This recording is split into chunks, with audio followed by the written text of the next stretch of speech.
Et salut tout le monde, bienvenue dans ce nouveau tutoriel où je vais vous expliquer comment créer des sous-titres sur une vidéo, les différentes manières de faire, les différentes normes, les différents réglages, les erreurs à ne pas commettre.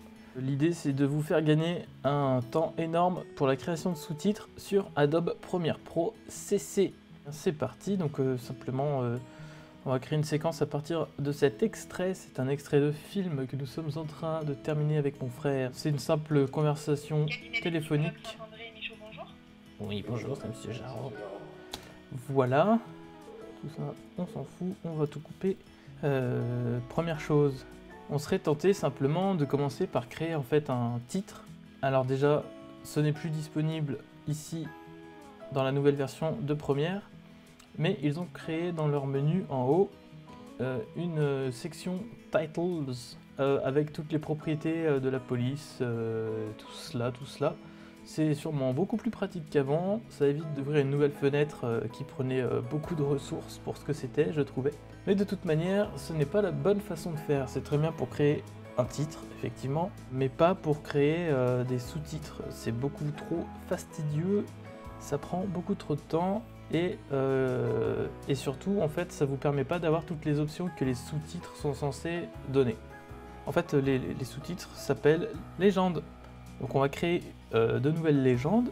Les premiers réglages, donc les standards CEA 608, CEA 708, télétexte et sous-titres en clair. Qu'est-ce que c'est? Eh bien c'est bien simple, en fait CEA 608, c'est les normes qui correspondent en fait à des fichiers basse définition ou des vidéos basse définition. Le 708 ce sera pour la HD, c'est ça qui va nous intéresser aujourd'hui. Le télétexte, je ne vais pas vous en dire beaucoup plus parce que je connais pas tellement, mais c'est vraiment les réglages disponibles en fait sur une télévision. Et enfin les sous-titres en clair, on va commencer par ça pour vous expliquer les différences en fait qu'il y a et pourquoi c'est moins intéressant dans ce que moi je recherche en tout cas, malgré les différents réglages qui vont être disponibles, contrairement à notre 708 qui nous intéresse, je le rappelle.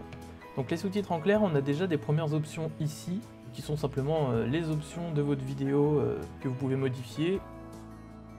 On va cliquer sur OK, vous voyez qu'ici on crée donc des légendes, que nous allons glisser simplement sur une piste de notre vidéo. Et première chose, vous voyez comment ça fonctionne, vous pouvez l'étirer aussi longtemps que vous le souhaitez, ça fonctionne vraiment comme un calque d'effet finalement. Et en fait, à l'intérieur de ce clip, vous avez des sous-clips, on va dire, avec du texte ici, saisir le texte de la légende ici, et vous pouvez voir qu'elle s'affiche ici dans votre vidéo directement. Alors ensuite, qu'est-ce qui se passe vraiment? Vous avez peut-être remarqué, nous avons un nouvel onglet ici, qui s'appelle Légende, dans lequel en fait vous allez avoir toutes les options de votre fameuse légende. À commencer par la police d'écriture, donc vous pouvez vraiment choisir ce que vous voulez, sa taille et centré, enfin après c'est vraiment des options que vous connaissez, la couleur des contours, l'opacité d'un arrière-plan par exemple, ainsi de suite. Donc tout ça en fait c'est vraiment intéressant, malheureusement c'est simplement que cette option va vous permettre uniquement de graver les sous-titres sur votre vidéo. Et ça veut dire que quand vous allez à la fin ouvrir votre film sur votre logiciel de visualisation de film, vous n'allez pas avoir la possibilité en fait d'activer ou de désactiver ces sous-titres. Et c'est pas bon. Et c'est ça en fait la grosse différence en fait avec notre norme 708 qui nous intéresse, c'est que la 708 en fait va garder vraiment tous les réglages indépendamment de votre logiciel de visualisation. Donc en fait tout ça on va le supprimer et on va passer directement à la création de légendes avec la norme 708. Pourquoi j'ai été obligé de supprimer pour recréer de nouvelles légendes, c'est vraiment que les normes ne fonctionnent vraiment pas de la même manière et une fois que c'est créé, en fait, c'est impossible de passer d'une norme à l'autre. Donc si vous vous êtes planté depuis le début, vous avez tout écrit en sous-titres clairs par exemple, vous ne pourrez pas repasser en CEA 708. Il va falloir tout recommencer. Donc c'est vraiment important en fait dès le début de créer correctement vos légendes. Donc comme tout à l'heure, hein, on pose le clip au-dessus de notre film et vous allez voir donc les premières différences apparaître. Alors tout d'abord vous n'avez plus ici les options de police. Alors la première chose aussi, c'est qu'il se peut que le sous-titre ne s'affiche pas tout de suite Eh bien, dans ce cas-là, vous allez ici dans les réglages, vous allez choisir affichage des sous-titres, vérifier que ce soit bien activé, et si c'est bien activé, vous allez dans le réglage, et ici en fait, vous verrez que peut-être que c'était en 608, et si c'est en 608, je vous montre, ça ne s'affiche pas, donc il faut bien le mettre sous la bonne norme que vous aviez sélectionnée. Les sous-titres en clair, eux, s'activeront dans tous les cas.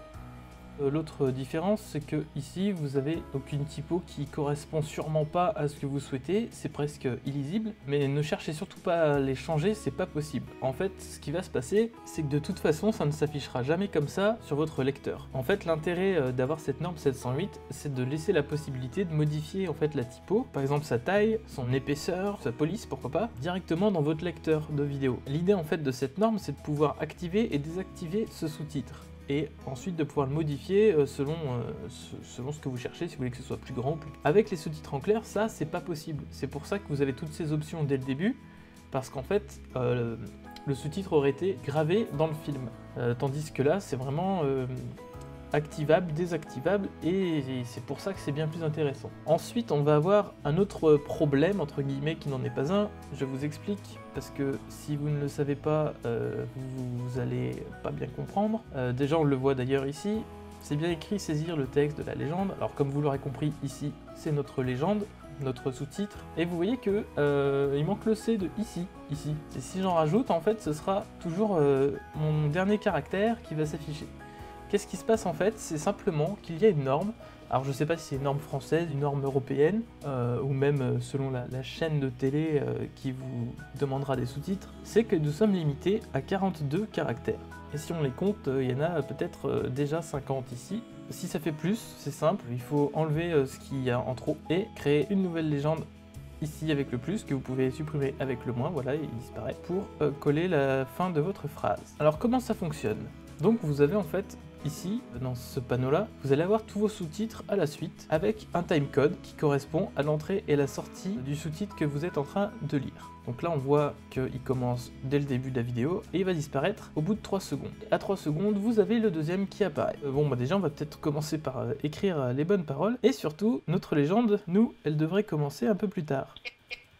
Voilà, il faut savoir qu'un sous-titre ne doit pas commencer avant que la personne parle, ou à quelques images, même pas secondes, à quelques images près. Par contre, il peut durer un petit peu plus longtemps si vraiment vous estimez qu'il n'est pas resté affiché suffisamment longtemps pour avoir eu le temps de le lire correctement. Donc nous, voilà ce qui se passe. Notre sous-titre doit commencer à 1 seconde.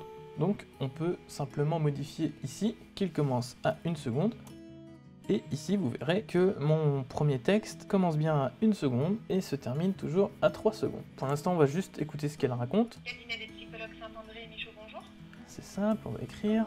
Bon, et ben j'ai dépassé les fameux 42 caractères. Je préfère en fait enlever plus pour avoir le Monsieur Saint-André en entier. Et je continue ma phrase sur la suite. Voilà, donc là ça ne s'affiche pas, c'est logique, puisque nous ne sommes pas encore à 3 secondes, donc c'est normal d'avoir encore le sous-titre précédent. Ce qu'on va peut-être commencer par faire, pardon j'ai oublié, c'est que nous allons simplement centrer notre texte, et vu que c'est un téléphone, je vais simplement le passer en italique. Donc là il faut sélectionner votre texte pour le passer en italique.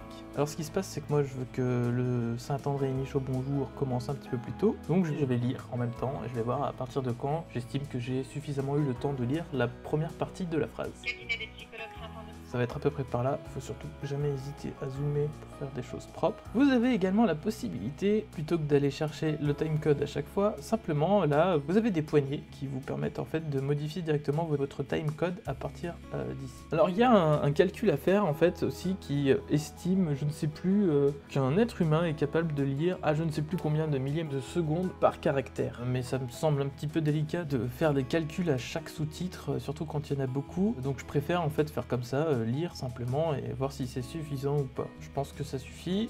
On va pouvoir commencer du coup la suite. Alors comment on fait? On ajoute une légende. Et qu'est-ce qu'il dit? Oui, bonjour, c'est Monsieur Jarreau. Je pense que ça va être trop long, donc c'est pareil, on va faire comme tout à l'heure. On va mettre la deuxième partie de la phrase dans une nouvelle légende en dessous.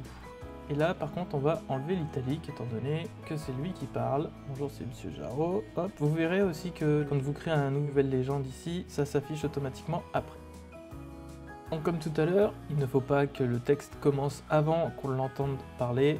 On commence ici. Oui bonjour, ça se lit assez vite. Oui, bonjour. Je pense que à partir de là, on peut mettre la suite. Voilà.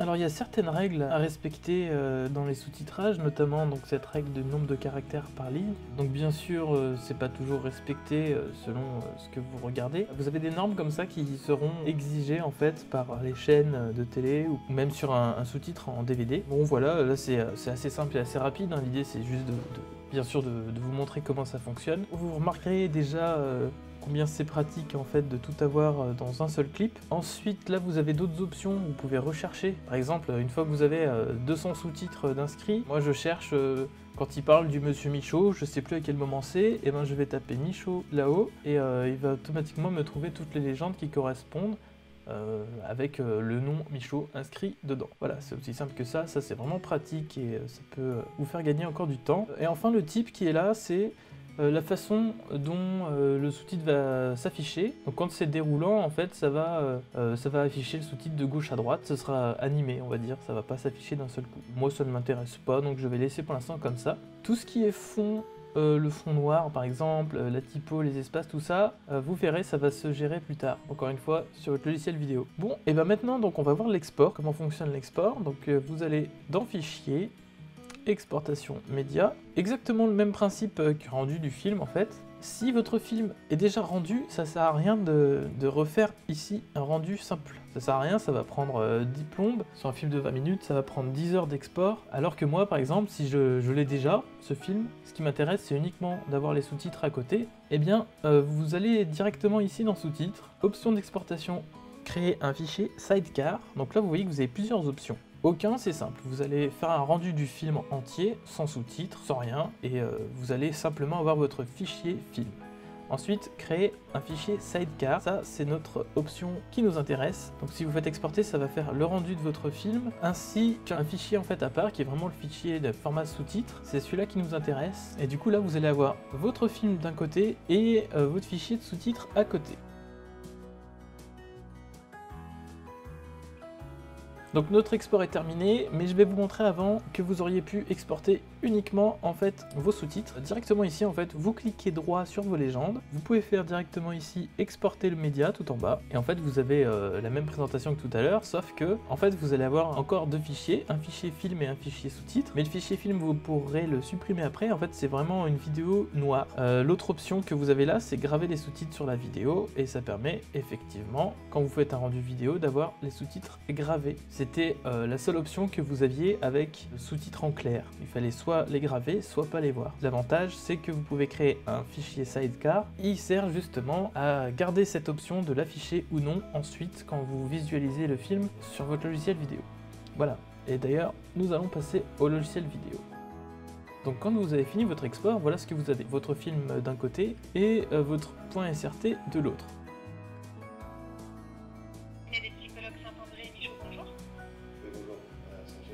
Ok.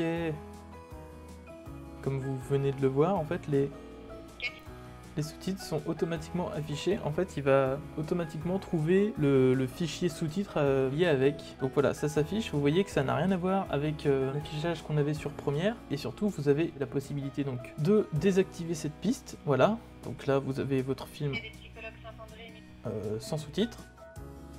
Vous pouvez la réactiver et vous avez en fait toutes les possibilités de mettre du plus grand si vous avez besoin que ce soit affiché en plus grand. La couleur du texte, vous pouvez tout modifier. Vous pouvez également mettre un arrière-plan. Voilà, avec un beau carré noir, vous pouvez le mettre plus opaque. Bon voilà, comme ça vous comprenez comment ça fonctionne. Et surtout, pourquoi c'est intéressant de passer sur une norme 708 plutôt que de rester sur du sous-titre clair. Pour créer par exemple un DVD ou pour envoyer votre film sur une chaîne de télé, là il vous faut absolument en fait des sous-titres séparés. Voilà, j'espère que j'ai rien oublié. Alors si vous avez d'autres questions, n'hésitez surtout pas à me les poser dans les commentaires. Et puis je vous dis à la prochaine pour un prochain tuto ou pour une vidéo, pour un film. Je ne sais pas encore ce que je ferai. Merci d'avoir regardé ça et à très bientôt. Salut!